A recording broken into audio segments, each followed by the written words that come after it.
Hi எல்லாருக்கும் வணக்கம். இன்றைக்கி நம்ம பார்க்க போகிற டிசைன் வந்து பாம்பாம் ப்ளே பால் வச்சு நம்ம டிசைன் மேக் பண்ண போகிறோம். இது வந்து saree வந்து இந்த பிங்க் கலரு, ப்ளவுஸ் வந்து க்ரீன் கலரு.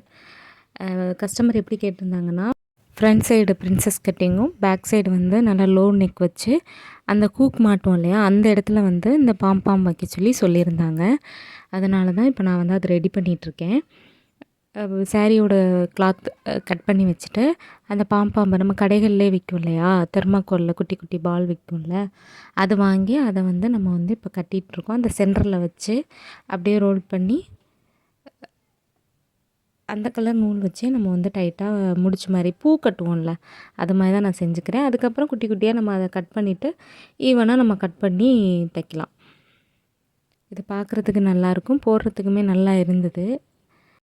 கஸ்டமருக்கு இந்த ப்ளவுஸ் ரொம்ப பிடிச்சிருந்தது. ஏன்னா வந்து அவங்க வந்து பேக் சைடு ஹூக் வச்சா, அந்த ஹூக் வைக்கிறது வந்து பின்னாடி தெரியுது, அந்த ஹூக் வந்து வெளியில் தெரியுது, நம்ம போடும்போது தெரியும் இல்லையா, அது தெரியுது, அது தெரியாமல் இது மாதிரி நீங்கள் செஞ்சு தரீங்களா, ஆனால் அந்த நம்ம வைக்கிறதும் தெரியக்கூடாது, பிசிறு தெரியாமல் நீங்கள் நீட்டாக பண்ணித்தாங்க அப்படின்னு சொல்லி தான் கொடுத்துருந்தாங்க.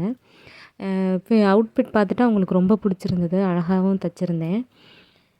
அதையும் நான் இதில் காமிச்சிருப்பேன். ஃபஸ்ட்டு இந்த பாம்பாம் வந்து மேக் பண்ணுறத காமிச்சிட்டு, அதுக்கப்புறம் நம்ம எப்படி அந்த ஹூக்கில் வந்து நம்ம இதை ஸ்டிச் பண்ணுறது அப்படிங்கிறதையும் நான் காமிக்கிறேன்.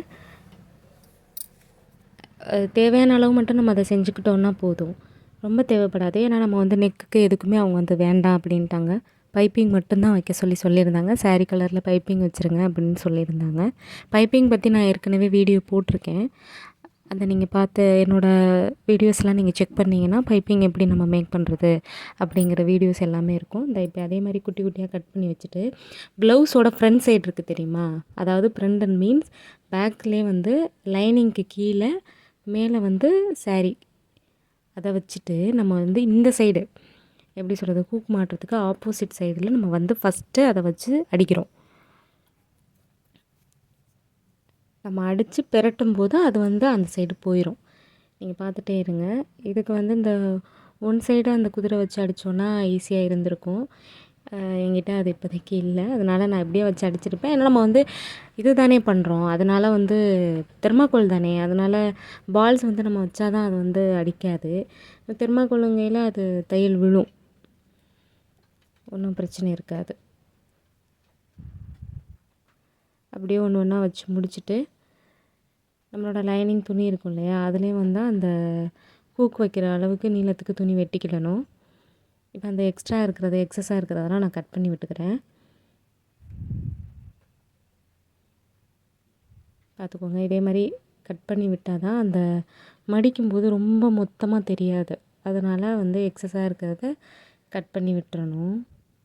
இதை வந்து லைனிங் பீஸ், இதையும் அது மேலேயே நம்ம ஓட்டணும் இல்லையா, அந்த தையல் மேலேயே ஓட்டிக்கிடணும்.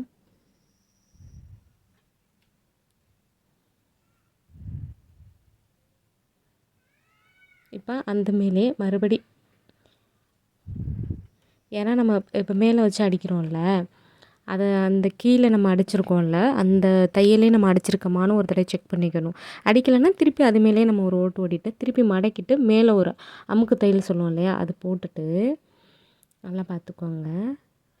நாலாக அப்படியே சரி, அப்படியே அந்த பிசுறு தெரியாமல் அப்படியே மூணாக மடித்து உள்ளே விட்டுற வேண்டியதான். பார்த்துக்கோங்க, தெரியும். எக்ஸஸாக இருக்கிறத கட் பண்ணி விட்டுற வேண்டியதான்.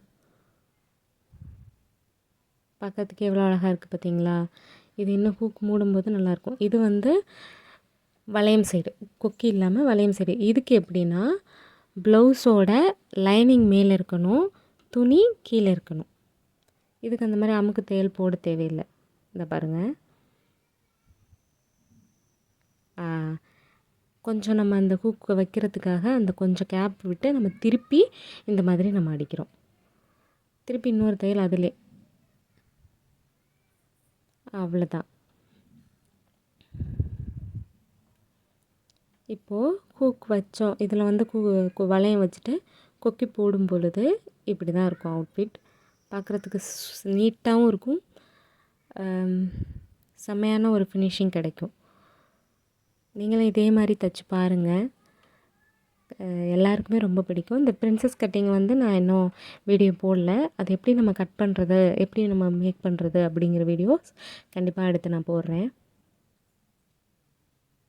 இப்போ என்னோட இந்த வீடியோஸ் பிடிச்சிருந்தா சப்ஸ்கிரைப் பண்ணுங்கள், லைக் பண்ணுங்கள், கமெண்ட் பண்ணுங்கள். தேங்க்யூ.